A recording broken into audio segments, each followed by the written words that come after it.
But You know, something I saw the other day that it just shocked me, and I guess it shouldn't, because I guess if I surf the net more, which I don't know how I can do more, because I even do it at work. Spoiler alert, I do it at work. Sorry, guys, you got me.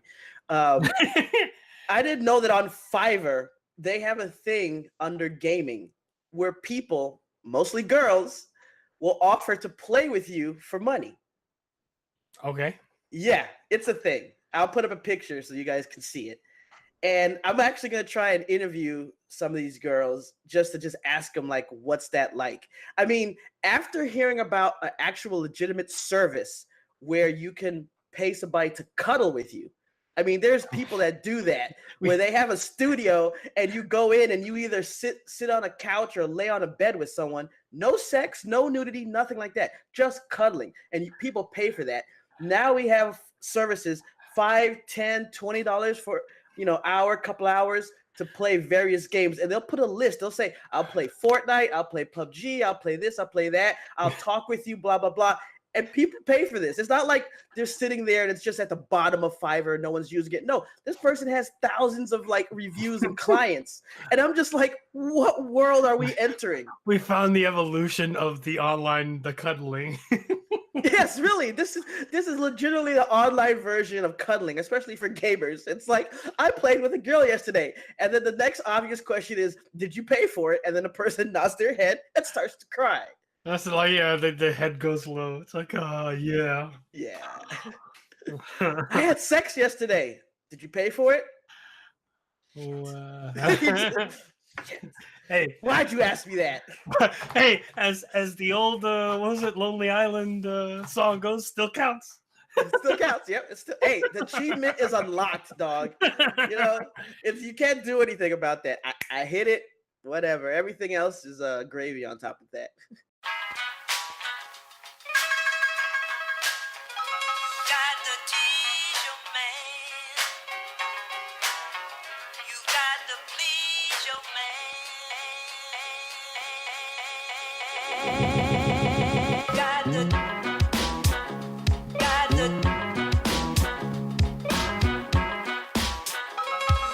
Back with a new show deep in the basement. Professionalism turned off, screw the ad placement. Skit comedy trolling, plate full of dough. People get offended, you don't get the show. And welcome to another episode of You Don't Get the show you either get or you don't. I'm Jay LaRock, I'm here with Randy. What's up?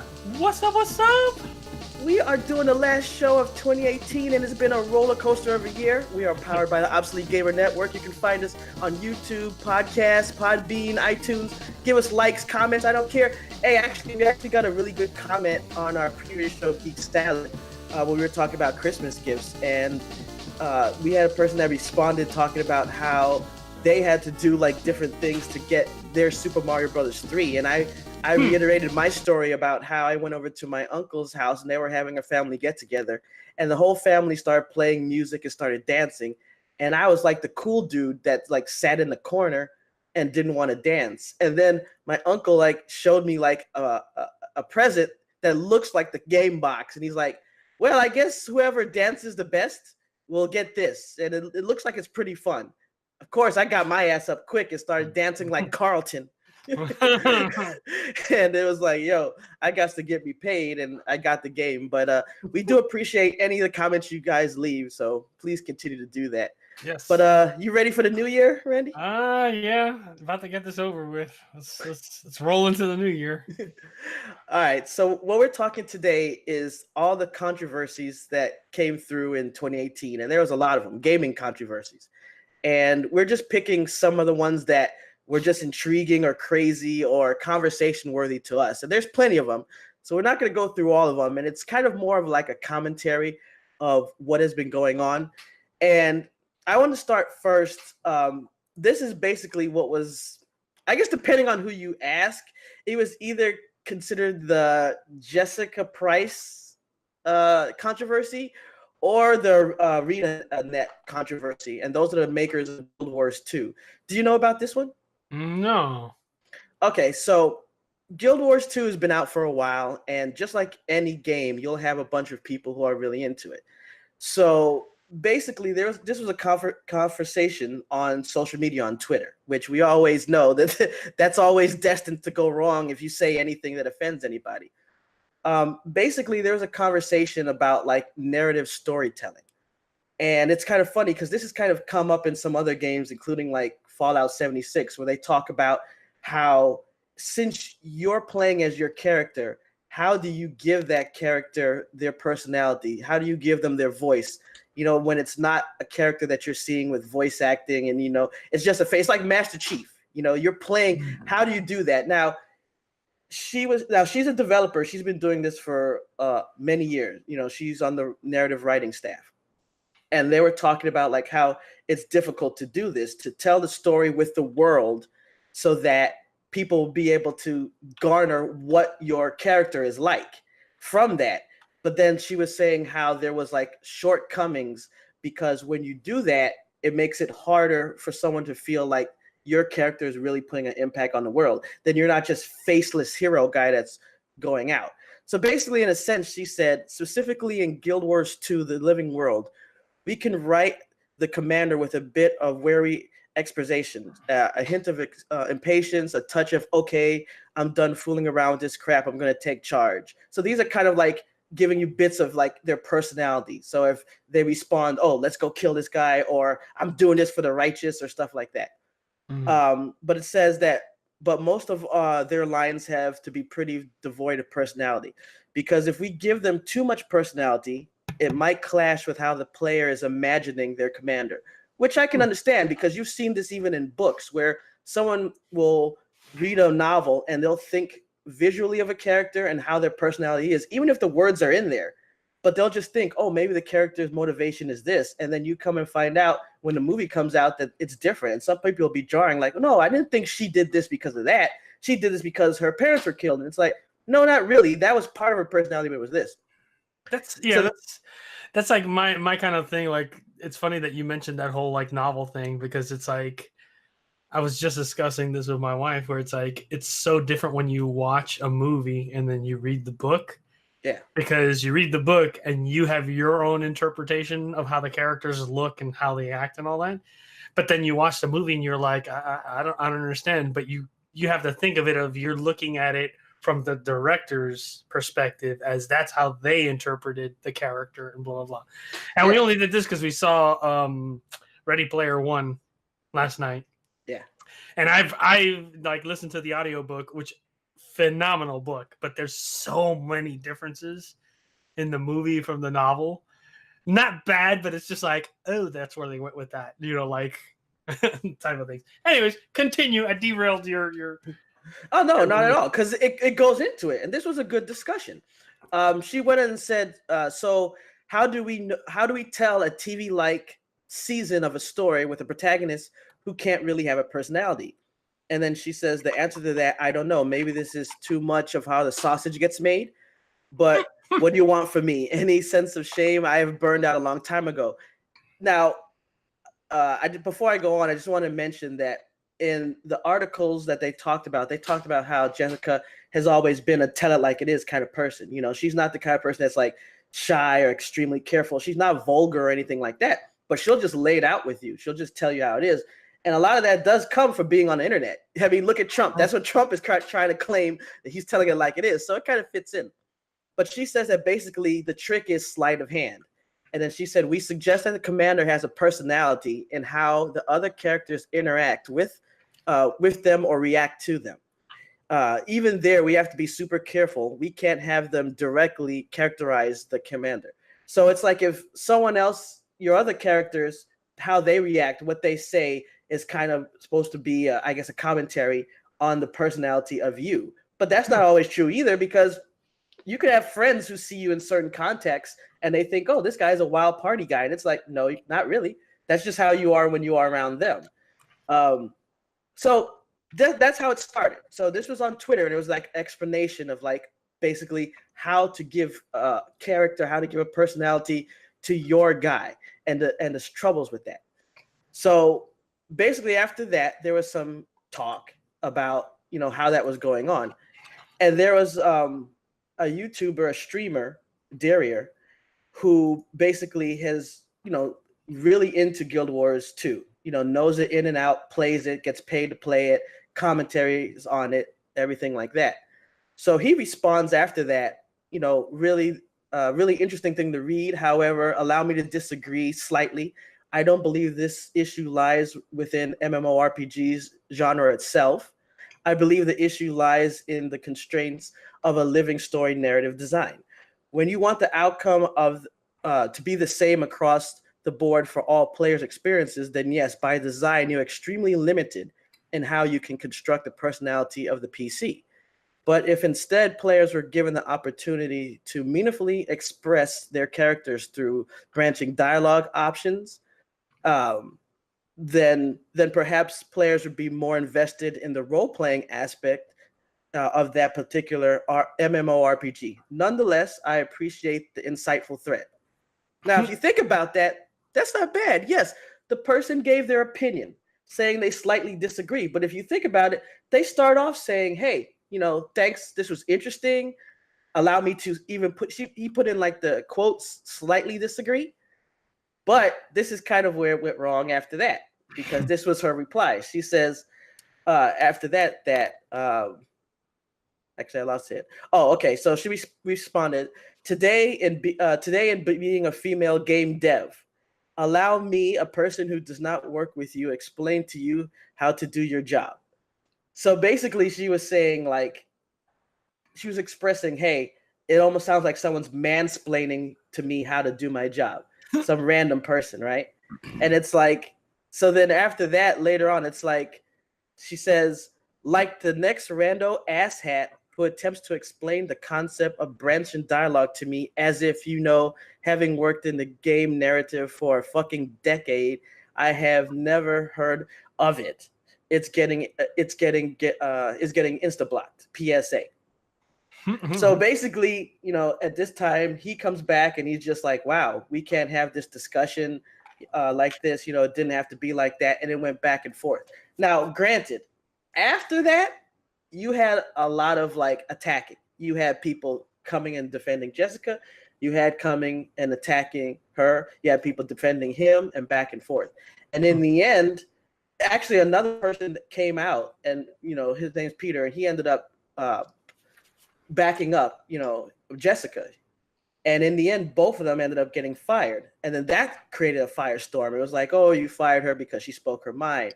They're saying that you attacked her because she's a woman, and people are saying no, it's not because of that, and so on.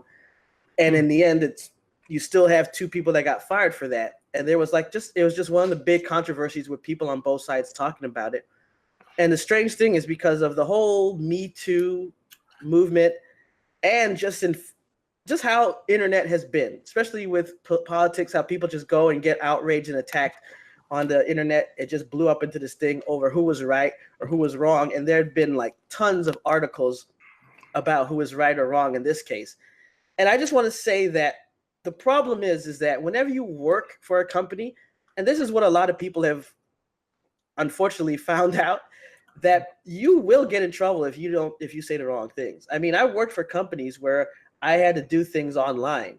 And the thing is there's been people that I really wanted to call out for saying stupid stuff, but you can't, because unfortunately you're at work. And even if you're at home, if you're still there with your name and you have, hey, I work at ArenaNet, and you say something to someone in the context of your job, the problem is depending on the company, even if you're wrong, even if you're right, you're wrong. Yep. And I think that's the problem. Like the people that, because it's like, this one, the reason I want to discuss it is because I think it hits on a lot of points that everyone comes into contact with, especially with social media and the feeling of being attacked. I think the year of outrage is how we got to this point where everyone can feel outraged. So you see a lot of people, especially people who decide to take a stronger political stance, left or right. Let's say on the right, a lot of people have said, even to me personally, that the reason they ended up doing or voting or acting the way they did was because they feel attacked, especially if they're white, straight males. Now, you could easily dismiss that and say, well, look how many years white people have been in power. And I'm saying this is a black guy. So it's like, I could totally be on the other side and be like, shut up. My logic part of me, it can't do it right away, because I could imagine if you're just a regular guy who's never done anything and you go online and you make a mistake and you say something, it depends what kind of mistake. Because I've always advocated, if you can't take 5 minutes to think before you post on Twitter and you say some stupid shit, you deserve whatever happens to you. But at the same time, if you make a mistake, if you're talking about something and it sounds a little more condescending than it is, but you didn't mean it, and then you're attacked even more because they looked at you, see that you're a white male, and they say, oh, well, it's because of white privilege or whatever. I can understand where eventually, if you watch this, you listen to this too much, you could feel attacked yourself. It's what you do with that. Because the same thing happened with black people. You don't think that I've walked into a store or somewhere and been followed? Now, I could do two things with that. I can either be myself and not react, because if I turn around and be like, why the fuck you following me? I've engaged. And now it's like, I'm going to look bad, because if someone else sees that, they're not going to understand the context. They're just going to see, why is this big angry black guy turning around yelling at this little old Asian lady? So I understand that part. But I mean, what do you think overall? Like, I mean, like, here's the thing. So now that you went into the story, like, I remember hearing about like them getting fired and all that. And I think like the beginning of this thing, like you said, is what sparked it all off is the whole thing of the guy like basically just saying, hey, here's my disagreement with you, blah blah blah. And I remember reading it, like what you said, when you looked at his kind of rebuttal to her putting this thing out, he didn't say it in a way that, you know, like made it seem that he was mansplaining it to her or anything like that. Like, he just said like, hey, that was a good article, but I will disagree with you and blah blah blah. And he gave his reasons. And I feel like it fell on her in twofold, where she basically just like didn't like, it was like she heard it, but she wasn't listening. So she heard it, processed it as, oh, he's attacking me, and didn't really look more into that thing. And like you said, if you're working for a big company and you do something like that, that starts the fire going, guess what? Like you say, even if you're right, you're wrong. And that's the type of thing where, you know, in this day and age of the internet, you really have to be careful how you kind of like carry yourself, especially if you're, you know, somebody that works for a big company, because literally the first thing a big company is going to do is like, how do we protect the brand? Exactly. And I'm sorry, they're going to protect their brand over one person that works in a writing department for whatever. They're going to be like, poop, and you're done. And you're going to go customer over employee. Right.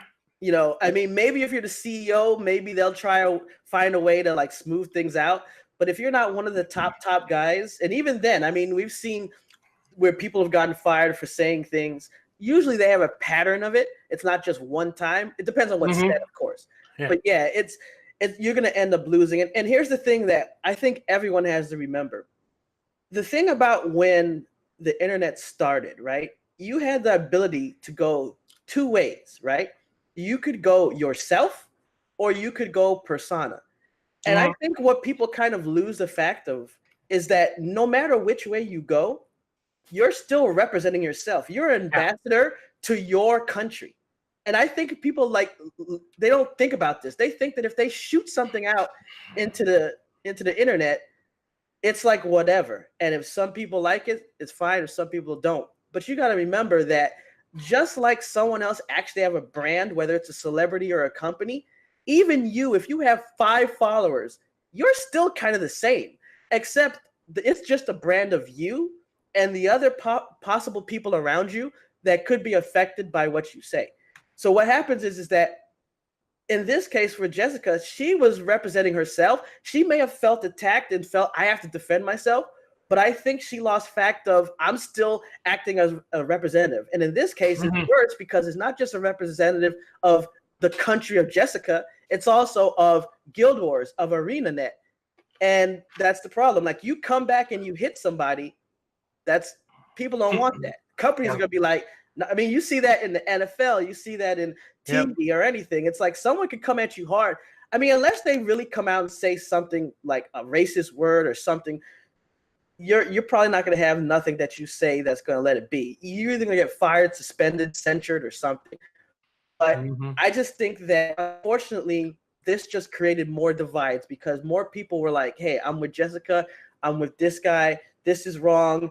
Oh, and then of course people started bringing in Me Too and this and that. Oh, it's the attack of men and it's this and that, and everyone's offended and everyone's upset.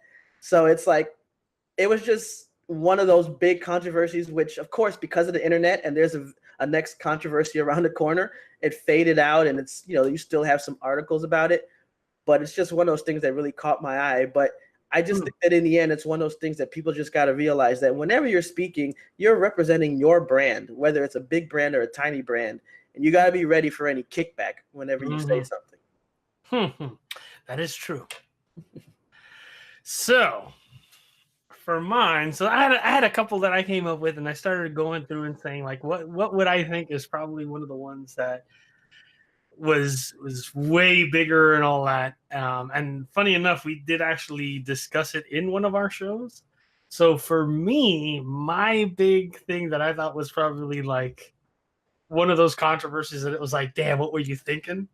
Had to be the whole controversy that came out of IGN with Philip Mewson. So for you guys that don't know, Philip Mewson was a journalist that worked for IGN. He basically came onto their forums and used to do written reviews and things like that. Eventually got hired by IGN directly to do like a lot of their Nintendo stuff because he focused mostly on Nintendo. And then what ended up happening is he put up a review for Dead Cells when it came out, which phenomenal game for people you have. And that's where the problem came out, because literally, I want to say it was either the following day or 2 days afterwards, there was another YouTube channel whose name was Boomstick Gaming that he looked at the review from IGN, because also people were telling him, like, dude, have you seen the review for Dead Cells from IGN? Like, it sounds a lot like yours. And he actually watched the review and listened to like the words that were said and how they were said.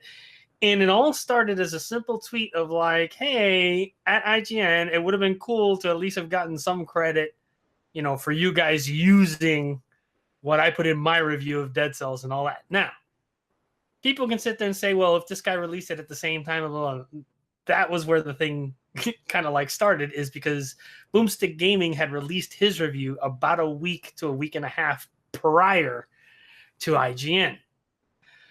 So it literally got to a point where it got so much traction on YouTube that IGN basically said, hey, we're going to investigate this, stand by. And they pulled the review.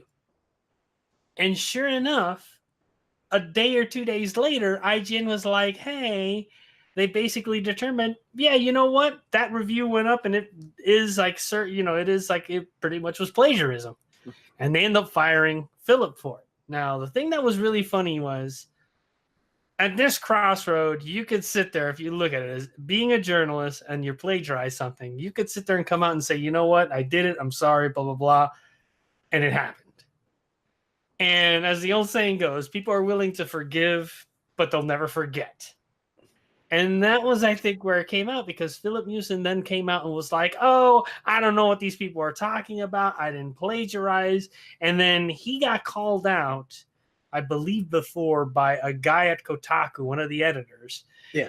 And then he basically was like, oh, I dare you to find any other like instances of me plagiarizing and blah, blah, blah, blah, blah.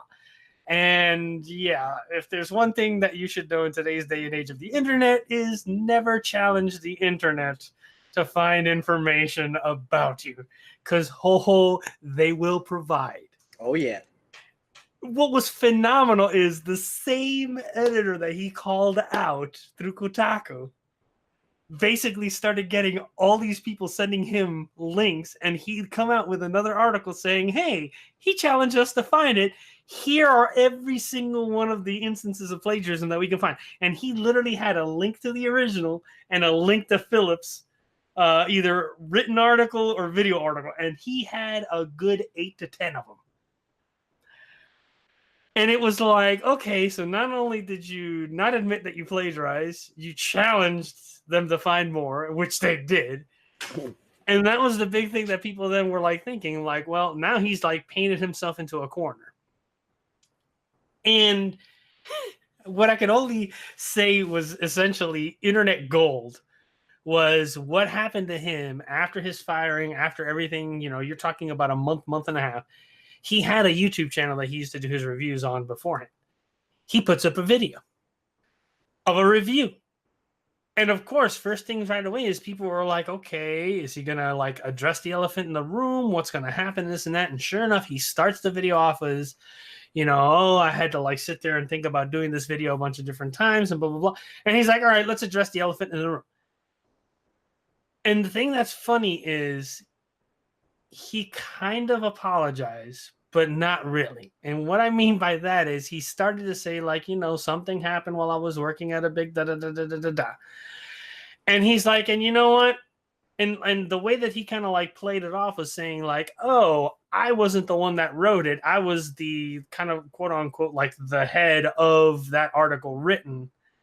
And I let it go out and I should have actually checked and blah, blah, blah. Again, deflecting that he was the one that actually did it. Number one.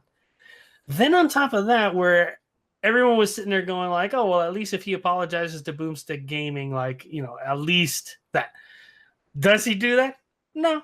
He basically says, hey, Boomstick, like, I remember when I had a really small channel and this and that, and like, blah, blah, blah, blah. Like, it's always great to get it. Never once apologized. And then rolls on into his review of, it was an accessory for the Switch.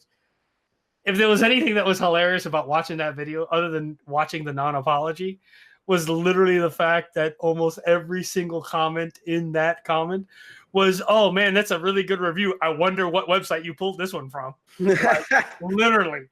Like, to the point where he had to pull the video because he was getting all these things. And now the thing that was really funny about it also is, like, if you looked at all, like, the people that were, like, kissing up to him, like, he would favorite all their comments and stuff.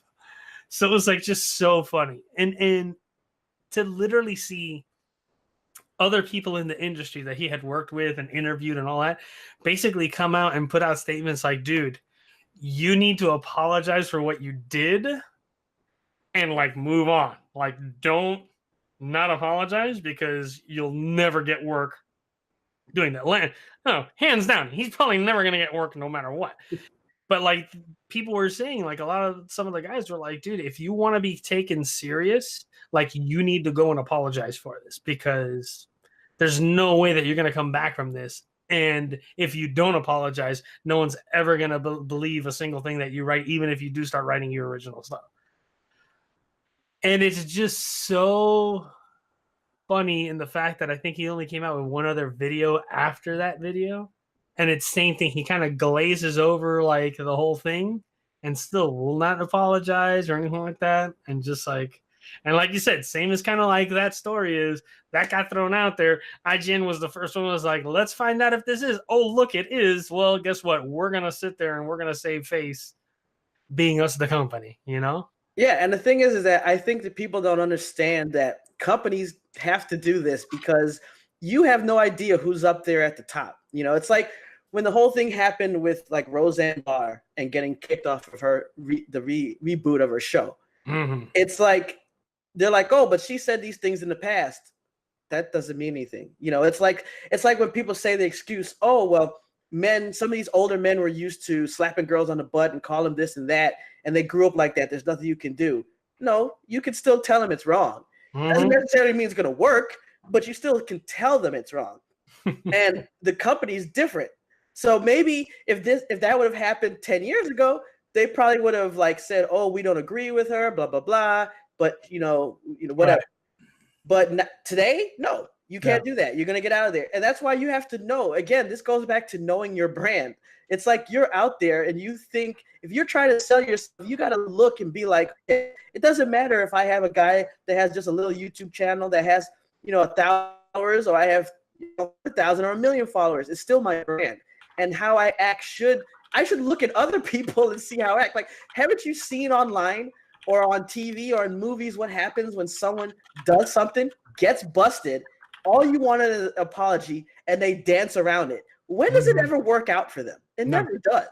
It always never works. It's the thing when you sit there and look. Like I said, if you're willing to come out and say, you know what, yep, I screwed up and blah, blah, blah, people will forgive you, and whatever. I mean, I use like I said at this point, I use the case of if you look at Robert Downey Jr. Robert Downey Jr. did some stupid things when he was young and all that. He got caught. He got thrown in jail. He came out and he said, "Yep, I did all those drugs. I did all that bad stuff. And you know what? I'm sorry. It's on me." And everybody sat there and said, "Man, here's a guy, here's an actor that is taking responsibility for all that stuff that he did." And you look at him now, and people forgave him, and now he's freaking one of the biggest movie stars back again, you know? But and you have actors that they're like, "I didn't do nothing," and then they prove it wrong, and it's like, "Oh, you done messed up now," because people don't forget that stuff, man.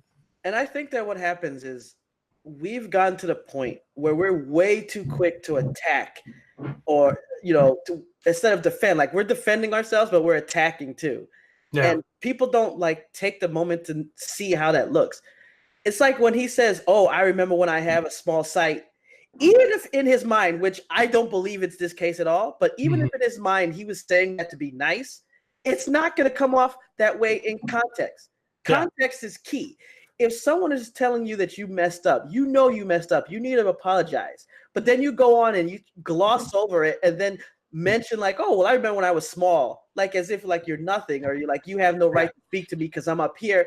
That's just asking for trouble. And I see it in comments all the time. Even when someone's proven wrong, someone will say something like, "Oh, well, I heard that this game made 15% extra profit after this." And then it's like, then someone will reply, "Well, no, it didn't. Here's proof that did not happen." Instead of the person coming back and being like, "Oh, my fault." Every once in a while, you will see someone say that. But how you know it's rare is because usually that guy gets a lot of upvotes or extra comments where it's like, "Oh, wow, he admitted he was wrong. That's great. That's good on you." Most of the time it's, "Oh, well, screw you. Look at this and look at that." And it's like they get so defensive and then have to attack back at the same time. And it's like, you don't always have to do that. You just got to chill with it. Yeah. But that's definitely my biggest thing. I guess the other little thing I wanted to talk about real quickly was what happened with Ubisoft, just because it has to do with censorship. And it's it was an interesting topic because I saw it created interesting conversation. Basically, what happened was with Ubisoft and Rainbow Six Siege, they wanted to end up adding this to the Asian market. So it was already out for Americans and a bunch of other places, Europe and things like that. And they wanted to enter the Chinese market. Now, for anyone that doesn't know, in the Chinese market, they have censorship. They censor the internet, they censor gaming, they censor a lot of stuff. So to get it put there, like movies, like if you go and see a movie, it's kind of funny because I remember I got a rip. Okay, yeah, I got a rip of a movie, but it was in Chinese and there was stuff missing from it. And I was like, "Wait, why is there stuff missing from it?" It's because they censored out there because there's certain things that they want to see. So in this case, there had to be changes as far as like sexual imagery, over the use of violence, even though, I mean, Rainbow Six Siege is a violent game, you're shooting people, but okay, and gambling. So all that had to be stripped and censored for the Chinese release of the Rainbow Six Siege. So that's what they did. Now, the problem here is they did it globally. So it wasn't like it was just one group that got to see it in China alone. No, what ended up happening is that it was happening across the board. So everyone in the US all of a sudden loaded up their game and they're like, "Wait, why is this gone?" Like, for instance, there was like some scenes where there'd be blood splatter, gone. There was a scene where it was like a XXX shop and it had like a lady doing like a suggestive pose. Nothing nude, but still, I think it was in neon or something. I put the picture up. And it's like, nope, they changed that to like a hand or something. And then another one was like gambling machines. All of those disappeared. There's even another one with like just skull and crossbones. They changed that to like a guy wearing like a mask and looking kind of shady. So it's like people were upset because if you had all this in your game and then you load it up, there's a patch and all of it's gone, you're like, what the hell? So that started a controversy over that fact. And in the end, Ubisoft went and they changed it for everyone else so that everyone outside of China got the assets back the way they were. But then the one in China had the censored assets. And basically the thing is that they're worried that in the future, gaming companies who know they eventually want to release in China may just censor their games from the beginning. So when you play it, a lot of this stuff will be out from the jump. And it's like, I don't know. It's interesting because anytime you talk about censorship, especially on the internet, you're going to have people get upset because people don't want to hear about any type of censorship. They think you should be able to say anything you want at any time. But at the same time, you're still talking about companies. You're still talking about working with governments. And these are people who will just straight out say, if you don't do it, it's not going to come out in our country. So as a company hoping to access, millions of people in China, what do? Do you give in to censorship, or do you fight it really to no avail because they're not going to give in? Yeah, I remember when they did that, like the huge article that came out. And as a matter of fact, like a couple of the guys that I follow on YouTube, that they do like content for like Rainbow Six, Battlefield, stuff like that. When they first like did the patch notes that they talked about it, they're like, okay. And they thought the same thing. They're like, if you're gonna do it like this, like why not just patch it for China and then leave everybody else the same? But then when they said like, oh, we're doing it for everybody was just like, well, what the hell? Like you've gotten us used to the game being like this, and it made more sense because the one level that got hit with the most changes was essentially one map. And when you look at the map, it's like a biker bar. That the biker bar has, like, it had gambling machines, it had slot machines, it had like the banners of the biker gang was basically like a skull with, I think it was like a skull and crossbones, or just a skull, and they changed that around. And then in that actual like bar itself, there was a section that was downstairs that was essentially a strip club inside of it. And it had basically like women that looked like they were dancing in like a neon sign. And they changed all that stuff. So people were just like, you know what? Like, if you want to do that. And it was funny enough that it got enough like vocal feedback from people that Ubisoft rolled back on it. But like you said, it set that precedence of like, oh, we may see where if they're going to come out with a game that they know like they're going to want to sell in China, like they may just censor it from the get-go, and that's what we get. But yeah, that was one of those like weird, like somebody did a weird like, oh, we should do this for everybody. That's why it's fair. Because like I think their big thing about it was, if I remember reading online, was they were afraid that if they did that people in China would like figure out or want to buy like an outside of China copy of it. Yeah. And then play it in China, and then what would end up happening is if the government came down and it'd be like, oh, you guys released this type of game in our country and all that. And in all honesty, if you look at it, Ubisoft just sits and says like, whoa, we released this specific version for you guys. If they went and got it somewhere else, that's not us, that's them. And that's the thing. I mean, almost kind of like a theme of this episode is companies will cover their own ass. Yeah. Because the problem is that there's been patches.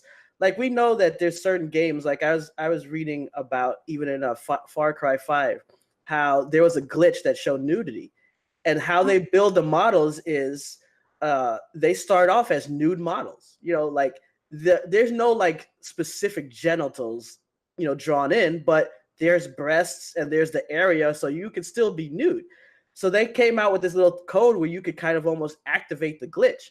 So you could almost bet that they could probably come up with some kind of patch or something where it's like, oh, get this patch and you'll get the original, Rainbow Siege files that was supposed to be on your map. And then, like you said, why would a company want to risk some bureaucrat who doesn't know anything about the gaming industry or about mods or patches call and say, hey, how come I see this, that people have this, and you're trying to explain to this person who knows nothing about gaming how they're able to get this patch? Yeah. They rather just say, screw all that. Let me make it simple and easy, because that's what companies want. Simple and easy. Yeah. Oh, brother. So you got another one? I mean, the only two other ones I have, one it's a horse that we've beaten to death, which is Fallout 76. I don't even think we need to go on to that. The other one that I had that I could think of was the whole Battlefront 2 loot box thing that happened, which I've got to say, as being a person that did get Battlefront 2, and I'm trying to think, that was this year. Was it? That might have been last year's. Well, when it came out? Yeah. I could double check. Hold on. There's a lot of doing internet. Oh, 2017. Well, November 17th, 2017. So, depending. Yeah. It's 20 technically. That's a stretch in the whole thing. I mean, but that was like one of the things that when I sat there and I thought of and looking at that, that was a pretty big one, I will say. But that changed. Well, actually, here's a bigger thing that can actually lead into another controversy that's going on more recently, and it has to do with loot boxes. That was the snowball that started rolling downhill, where people were just like, that's it, we had enough of loot boxes. And the big controversy this year has been that now a lot more like governments are actually looking into loot boxes themselves as like, yes, these are a form of gambling. The thing that's made me laugh about this kind of like thing about it is pretty much every other company was like, you know what, you guys are right. We're going to show like percentages of like what you can get, blah, blah, blah. Like basically everything that they said, like these are going to need to have this. They were like, cool, we'll patch that in. And sure enough, within a short amount of time after that, boom, it was all patched in and all that. So like technically, if you look at like in Europe and all that, if you play Overwatch, it'll give you a breakdown of like, what are your percentages of getting each of the different things. Except for one country or one company. And of course, who did it have to be? EA. Yes. The worst offenders when it comes to loot boxes, especially in their FIFA and Madden games, where you literally had the Swedish government say it is illegal to have loot boxes in games. Every other company was like, cool, and patched them out of the game. Not EA. EA is like, you know what? We're going to take you to court over this because we don't think it's gambling. And one of the things that gets me about the loot box thing, and I've watched videos about this, and it's just interesting to see everybody's point of view. The thing with the loot box is I agree. Yes, it is a form of gambling because you're getting something that you don't know what your chances are of getting a high-end thing or a low-end thing. The fact that you can pay real-world money to get a bunch of these loot boxes is essentially like gambling. Now, the thing that gets me about how big of a controversy this is, because there are people that say like, oh, no, because of course the big defense that the AAA publishers utilize is, oh, these boxes are a player choice. You don't have to get them, which is true. But on the flip side of the coin is when you sit there and you realize, like, especially when they're making their games make you grind so much to get enough of the free currency to get these boxes that you're like, man, I can't deal with this crap. I'm going to open up my wallet. That's where it becomes a problem. And that's, I think, the big thing of a lot of these games is they're like, yeah, you don't have to spend a dime and you can get all that stuff. Sure. But if I have to sit there and grind, and looking back at Battlefront 2 was one of the biggest things where, you looked at how much it costs you in the free currency to unlock one hero. And they equated it to like, yeah, you got to play 40 hours. It's like, that's 40 hours for one hero. And there's like 9 that you have to unlock. Yeah. Like that's the type of thing that when companies do this, and I mean, again, I have to refer to him because he's just always phenomenal, to Jim Sterling. He points it out. It's like they keep using these excuses as excuses, and they just want to like kind of like squeeze out every single little penny that they can out of people, out of gamers. And it's like, we need to stand up and say, no, we're not going to do this no more. And that's the thing that's interesting to me, because loot boxes, I didn't see the evolution from cosmetic items that you can buy to randomizing. And it's funny, because this is You Don't Get the Show, I can actually tie in something crazy that I discovered on accident. Today I was making pepperoni rolls. So I was looking up a recipe, and there was something that said are pepperoni rolls illegal?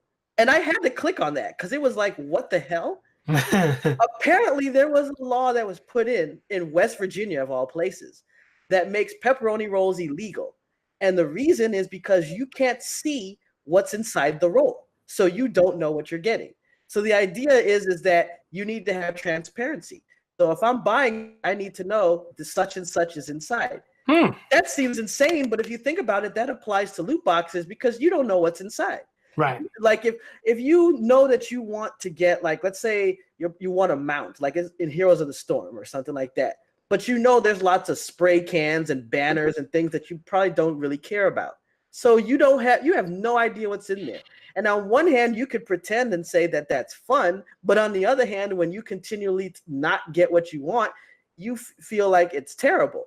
Whereas back in the day, when you had certain games that went free to play and they added on cosmetic things that you could buy, even if you had to buy gems with real money, you could say, okay, if I want this mount, it's 650 gems, 700 gems is $10. This mount can cost me $10. And more people seem to not have a problem with that than the idea that I have to get loot boxes, whether I pay real money to get gems or more chances, or even use in-game currency to buy these to get it. And that seems to be the big thing, that I'm paying money and it's randomized. And it seemed like that almost they dragged a little bit from some of these Chinese games. Mm-hmm. There's Chinese MMOs where, like, let's say you have a sword and you want to put plus 10 damage on it. It's not a thing where you buy plus 10 and you link it to it. No, you would put it almost in a randomizer. And if you hit it, if you don't spend enough money, it can destroy your sword. So not only do you not enhance it, but you destroy it. And a lot of people accepted that as normal out there, where here you did that to one of our items. And like, imagine you had like a legendary, you try to enhance it and it destroys because you didn't spend thousands of gold or real game money to protect it. You would go crazy. And it looks like a lot of these companies are just looking at extra little ways to grab from you. Oh, yeah.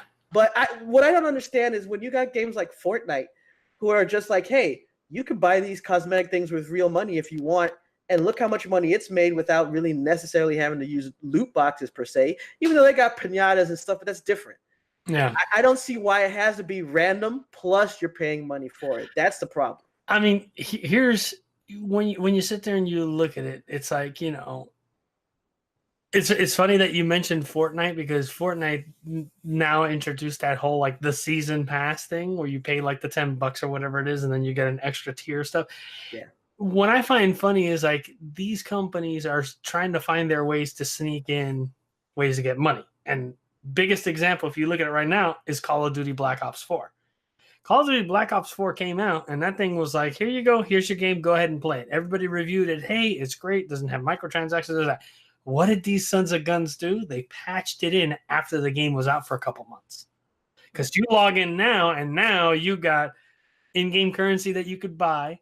Plus, you know, now it has like a season pass type of a thing that you can buy a second tier to it and blah, blah, blah, blah, blah. And it's like, oh, yeah, that's what you guys did. You guys played it smart, where you sat there and released it without it. So all the reviewers will say like, oh, praise this game. They came out with a game that doesn't have microtransactions. Then you're like, all right, has the dust settled? All right, patch that in there. We need to get more money. And it's one of the things that I mentioned this before when we were like talking, that when you sit there and you look at it, these companies are just all about, let's make as much profit as possible. And they want to sit there and they're falling into that plan of like, we need to make money year over year. Which when you look at it, it's eventually going to sit there and like plateau out, because you can only do so much in trying to squeeze as much money as you can. And when you look at in a situation like that, I mean, I laughed hysterically when I want to say it was Call of Duty Black Ops 4. They put $250 million into the game to make the game.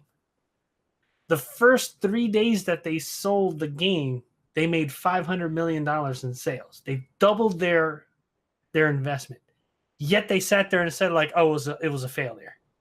It's like, look, I'm sorry. If I put out a product and it cost me $250 and I make $500 in sales in 3 days, that's a damn success in my book. But the problem is they just get even more and more greedy. They want more and more money. And I look at the way of the thing of like, hey, if they feel like it is a failure, they should sit there and put the blame onto who's the fault on. And when you look at it, that's whoever's running this company. They're at fault because they have to make the decision to say we need to do this, this, this, and this, and comes out. And if you want a fine example of a company that did it right, was Nintendo. Nintendo, they came out with the Wii, and Iwata was like, yep, we sold a whole bunch of units. It's done really, really well. And they came out with the Wii U, and it bombed. And Iwata sat there and said, you know what? It bombed. I was the one that signed off on everything. And you know what? In the end, I'm the one that's responsible for the company. And what did he do? Instead of sitting there saying, you know what, we're going to close this, and that division to make money, he said, you know what? I'm taking a pay cut so that we can sit there and get in the green. And I think that's where it comes down, because if you see that, you'll see that in normal businesses. When they were talking about the economy, they were saying how a lot of people are not getting raises. They're not getting promotions. There was a thread on Reddit that was blowing up because they were talking about how Christmas bonus had been dropped. And it's because people will blame everything.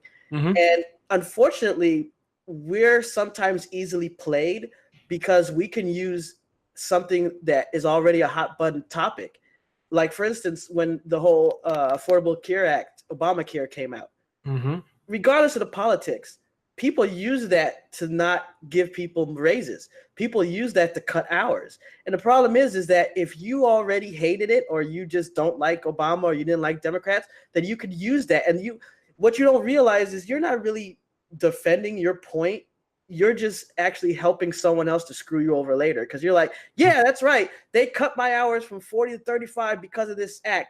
I'm like, you really think that they wasn't trying to cut that anyway? You know, It's like when a company says, oh, well, we expected to make 25% profit. We made 20, so no bonuses this year. It's like, so what happens is they tell their managers to make sure that the managers put it on you and then put it on the person lower than you. So we fight amongst ourselves, when it's really, they made it purposely so that you will not get that raise. And the worst part is that you come to find out the people at the top still got their bonuses anyway. Or maybe they got slightly less bonus, but they got something while you got nothing. But we're so busy fighting amongst ourselves that we don't realize that that's what happened. And I think that's what happened with a lot of these releases. They just say, hey, I expect to make 500 million. Oh, well, I made 200 million, even though that's way more than I expected. Nope, not enough. You're getting nothing. And we just accept it. Yeah, and that's the big thing is, like, when I noticed that this guy made that comparison, I said, yeah, you'd never see the CEO of EA or Activision say, like, oh, yeah, we missed it by 5%. I'm going to take a 5% pay cut so that we can cover. No. Yeah. And I'd be like, oh, what studios do we have that hasn't released anything in a while? Yeah, close those up. There's the 5%. And then people lose their jobs and all that stuff. And it's just like, although now that you mentioned the whole Affordable Care Act, I've laughed at a meme that I saw earlier. It was basically 3 pictures of Trump, and it was like 2016, 2017, 2018.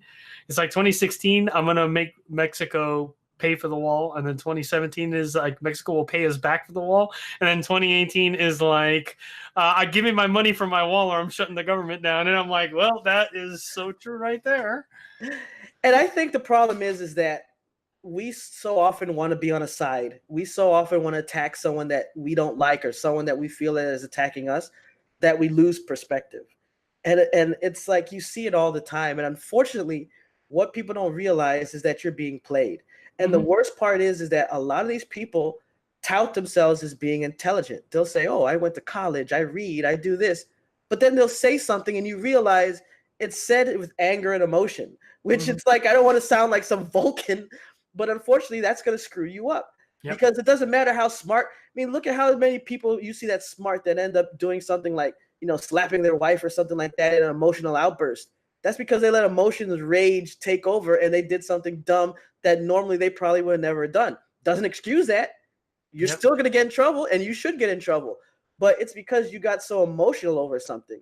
And on the flip side, then, we'll also get emotional, but then we'll say, well, screw those other people. And you don't understand you're screwing yourself. And in a way, this whole thing with the wall is kind of the same thing. It's like, if we pay for it and taxes go up, then who are we blaming? We attacked it. We want to attack someone else that we don't like, so then we get something that costs us more tax money. And meanwhile, the people at the top laugh. So I don't. That's the problem in the end. Is like you got to see who's doing this and who's benefiting from this, and that's why gamers have to speak with their wallets. And sometimes you see that, like Fallout 76. Even though, again, some people jump on the hate train a little bit too hard, but then other people will just let it slide because they say, "Hey, I like the game. I'm playing it." I mean, when Battlefront, the whole thing was going on, and they were showing pictures every other day on Reddit of like piles of Battlefront not being sold at all these different locations, people would come in and defend it and say, "Oh, well, it's sold great at my store," and blah blah blah. And it's like, is anything really going to be changed? And the funny thing about that is, like, when you sit there and you look at like a game like that, it's going to sell regardless because of the IP.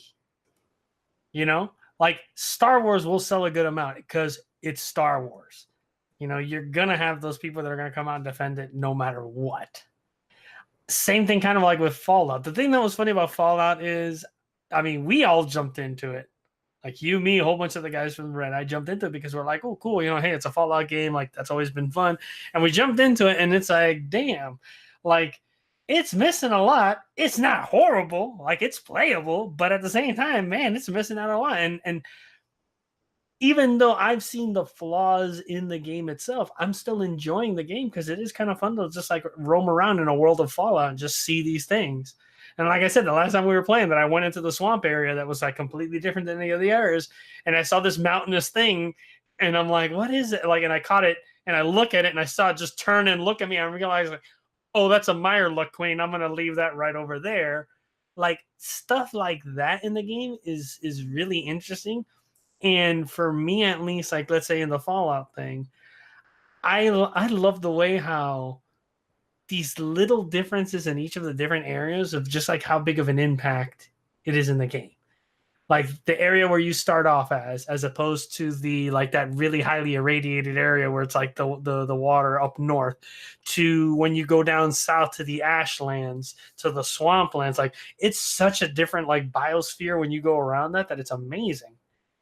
But it's weird things of just like how these companies, like they squeeze that stone as hard as they can and they try and get every drop of blood out of it. And like you say, is what's gonna stop this is they're finally gonna it's gonna be another Battlefront 2 situation with some other major company, and gamers are gonna step in and say no. And they're gonna vote with their wallet, and these big studios are gonna lose a ton of money. And what the only thing I can hope for is that something big comes out. It literally comes down to the CEO making the decision of it. Gamers revolt against it and say no, and they lose enough money that the company overall, the board, has to sit there and go, you know what? That's the point of where we need to change and get rid of those people. And that's why I feel is none of this is going to change until finally one of these big companies steps up and realizes, oh, these are the guys that are causing all these problems and trying to get all this controversy going and boot them out. And sadly, I also think it's probably going to be some kind of government intervention because, I mean, even years ago, I remember talking with William Volk, CEO of PlayScreen, and basically he talked about how in Europe they were regulating, the pay extra add-ons that you see in games, in mobile games. They were reducing that, especially in games for kids. So you'd have like a kiddie game and it's like, oh, spend 99 cents and get an extra outfit, or spend 99 cents to get a pig for your farm or something like that. And out there, they were like, no, if you're selling this stuff to children, you can't be throwing in these, extra pay things. And as much as people may talk about government having too much to do with things, the problem is it's kind of like what you talk about. It's not just even CEOs, because of people like even content creators. We talked about how some content creators went after Fallout even when they hardly played the game, and you could tell they barely played by what they talked about, but they were driven by clicks and by ad revenue. So the problem is that how are we going to hold CEOs who are making millions of dollars, billions of dollars accountable when our little YouTube pages will have people doing the equivalent of the same thing? And they may try and claim it's different, but you really mean to tell me that if you're willing to do whatever is the trend of the week, whether you believe in it or not, for extra clicks, that if you're talking about real dollars and you're a CEO of a company, you're not going to do the same? No. That's part of your core self and your way of thinking. And either you're going to be like the Nintendo guy who's like, no, screw that, I'm giving back money, or you're going to be like the EIA guy that's like, no, I'm going to go to court and fight so I can get every dollar I get. Mm-hmm. And we need to understand that at our core, we can all be that, whether we have 5 cents in our pocket or $5 billion in the bank. That's true. Now, my last little thing I just wanted to bring up was this was the year of lawsuits. And I thought it was funny because I remember the PUBG lawsuit, speaking of Fortnite, and how they filed a lawsuit against them. Even though they have the same, they have the same, the Unreal Engine and everything, and they sent the lawsuit against them. They also had a lawsuit against a Chinese developer called NetEase that released 2 mobile games, which I have to admit, I looked it up, and you guys can see the video. It does look a lot like PUBG. I remember where it was like they I think it's one of the NetEase ones where it's almost a clone of PUBG, and when you win, it's winner turkey dinner instead of chicken dinner. And I was like, man, the moment I saw one commercial for it, I'm like, bro, if these people don't get sued, like. I mean, they have a game when you play it, it looks just like it. It's like they tweak it just a little bit, and it's called Knives Out. That's what it was. I was flaking on the name, but Knives Out is one of the games that does that. I was just like, oh my god.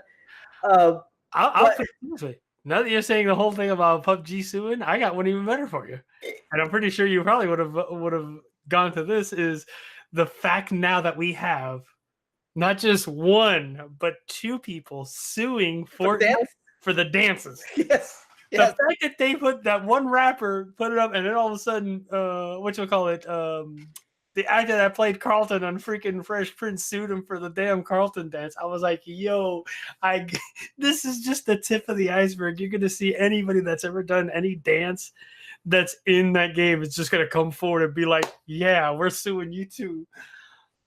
Yeah, basically, if you guys haven't seen that, I don't know where you've been, but basically, there's more coming out. There's like celebrities now coming out, and they're suing over dance. There's like Backpack Kid. I don't even remember who that is now. I gotta go look that up.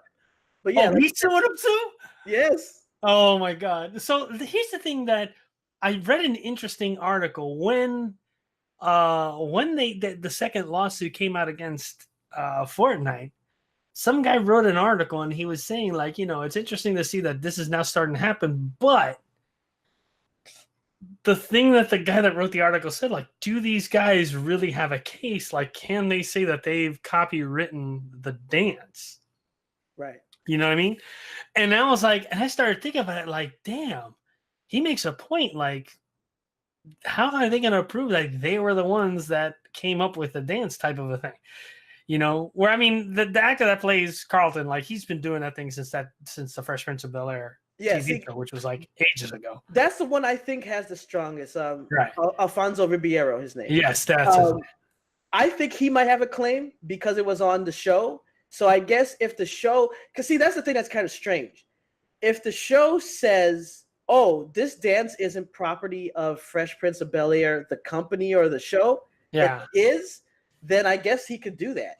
But that's the thing. I don't know how that works because, I mean, most of the time in writing, they tell you exactly what to do on screen unless they leave room for ad-libbing, and that depends on each show. So in the show, did they write that dance for him, or did they just write in Carlton dances and he came up with his own dance and then said, this is my dance, and the show's like, okay, that's fine? Because then how does that work? Because then you got to wonder if every time Fresh Prince comes on and he dances, does he get additional money in addition to his regular revenue for syndication because it's his dance too? Or is that considered, when you work at a company and you create something, no, this is property of the company you worked at?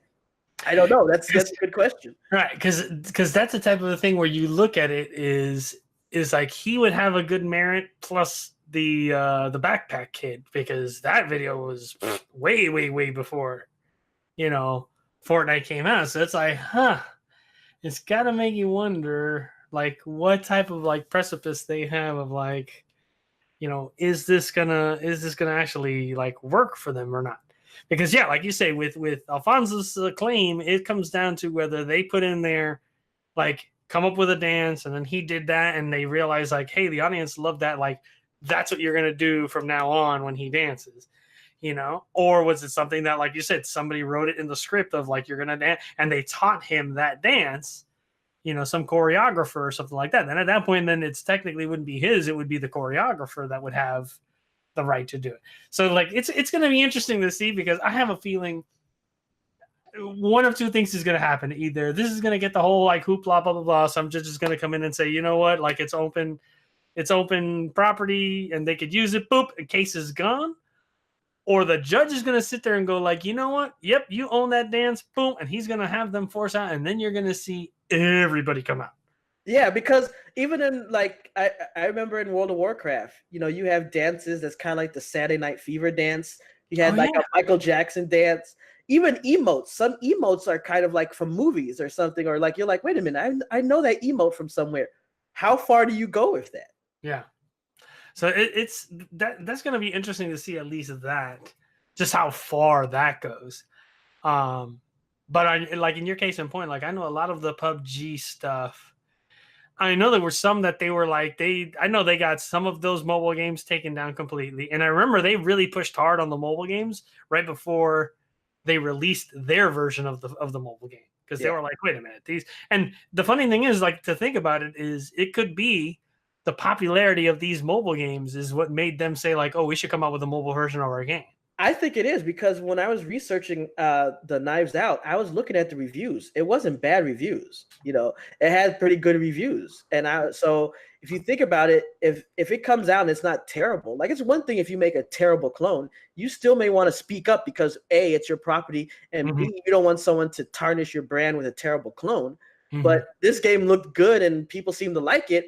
So that makes it even worse, because now this comes out and it's like someone's like, maybe I'll just keep playing this because I already invested in this character. And that's an interesting thing. Like PUBG's had some weird things. Like I laugh at, if you look at 2017, 2018 has been the year. 2017 was the year of PUBG. 2018 has turned into the year of the Battle Royale. And what's funny is, like, you look at PUBG, and PUBG's still like the king of it. But man, there's some Battle Royals out there that are giving them a run for their money. Me personally, I will sit there and step up and say, I feel like Blackout from Call of Duty Black Ops 4 is better than PUBG, because it's got that fast pacedness that Fortnite has. A map about the size of PUBG, but none of the freaking building from Fortnite, which it's the one thing that stops me from playing Fortnite more, because I like the gunplay in Fortnite. It's just that I suck at building. I mean, I really suck at building.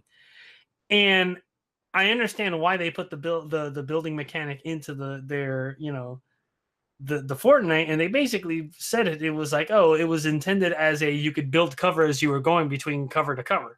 And then it turned into this like whole thing where it literally comes out into a build-a-thon at the end of the round of who can outbuild the other person. Yeah.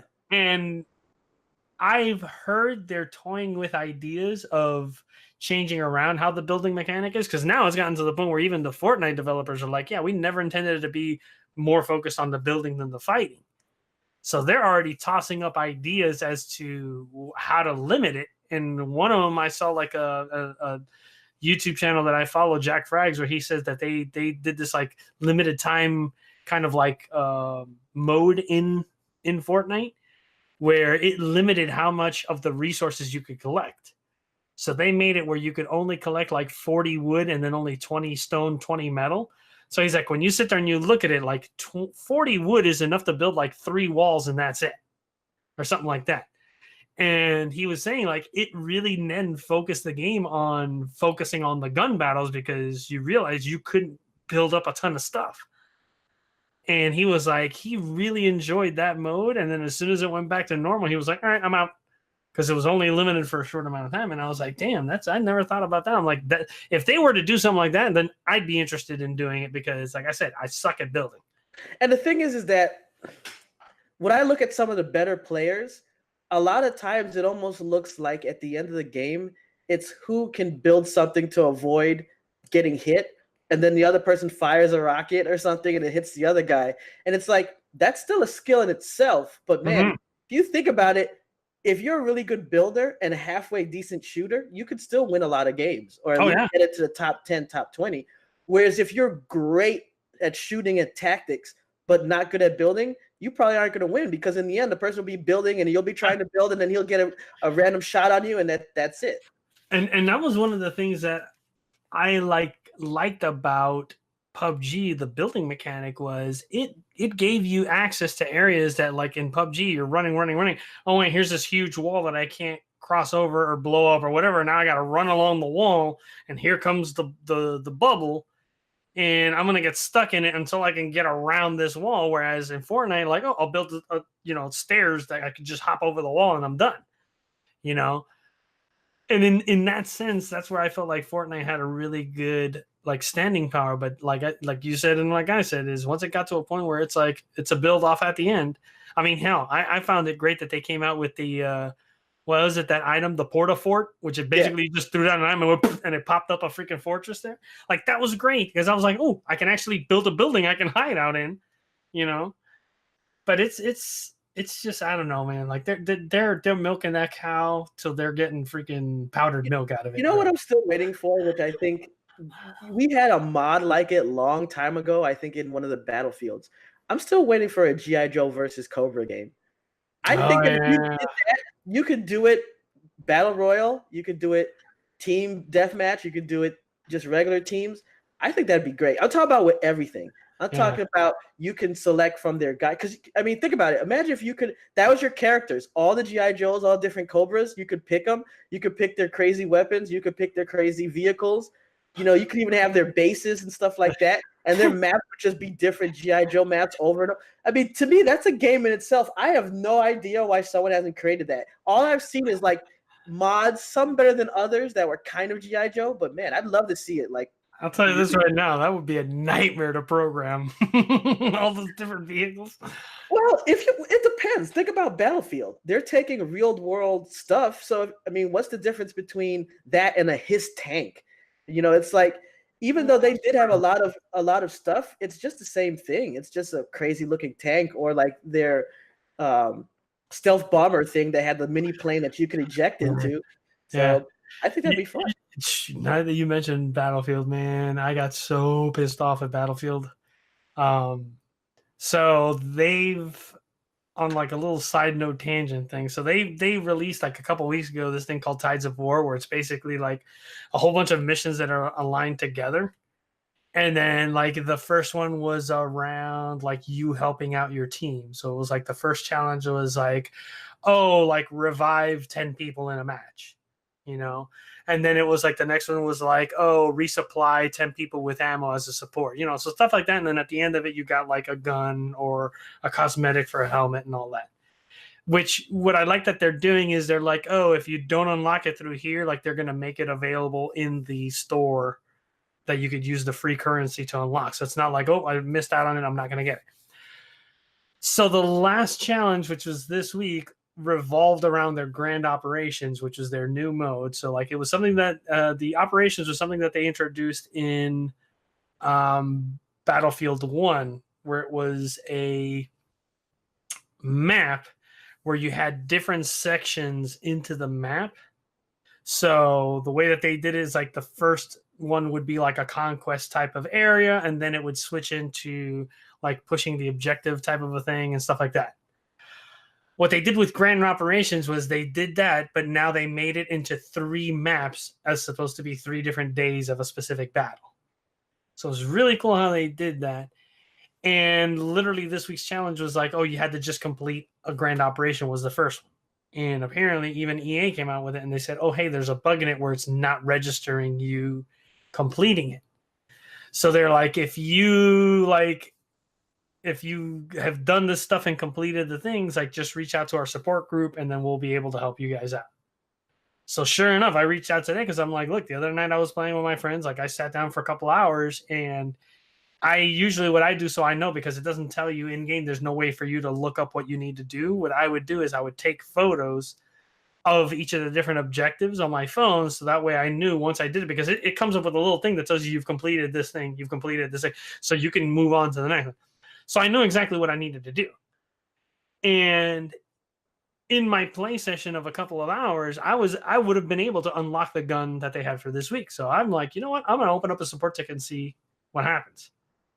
And I wrote to the people. I said, hey, this is what happened. I'm trying to do this grand operation for this week. It's not registering the first part of it, which I played multiple rounds, full operations, and it didn't mark it. And I said, and if you look at it after me playing that first one, within the next 3 games that I played, I unlocked all the other things that I would have needed to get the gun. And what was really cool, in a matter of 4 minutes talking with the dude, the guy's like, hey, tell you what, next time you log back into the game, you're going to have a surprise for you. And I said, cool. I logged in, and sure enough, they gave me the gun that I would unlock. Nice. So good on them for doing their customer service like that, because I said that to them. I said, it's not registering. I looked up in your guys' forums, and you guys have acknowledged there's a bug with it. So I just wanted to see what you could do. So that was super cool that they were able to give me the gun. So it's like, all right, cool. But yeah, no, it's God, we're all worked up over all this shit. The outrage continues. The outrage continues. It'll go well into the new year. That's for damn sure. Well, just stay tuned, because we're going to be coming up with our kind of gaming review top games of 2018. So look for that soon. We're going to have more podcasts coming. Of course, as 2019 rolls on, we got a lot of stuff coming on. So make sure that you lock into us either on YouTube or on your favorite place to get podcasts, because whether you want to see our mugs or not, you can always listen to us on the way to work or wherever else you guys go. But we do appreciate everything that you guys have done in watching, listening, supporting us in 2018, and hope that it continues in 2019. Yeah. But until next time, this is You Don't Get to Sew. I am J. A. LaRock with Randy. Until next time. Peace. He's out.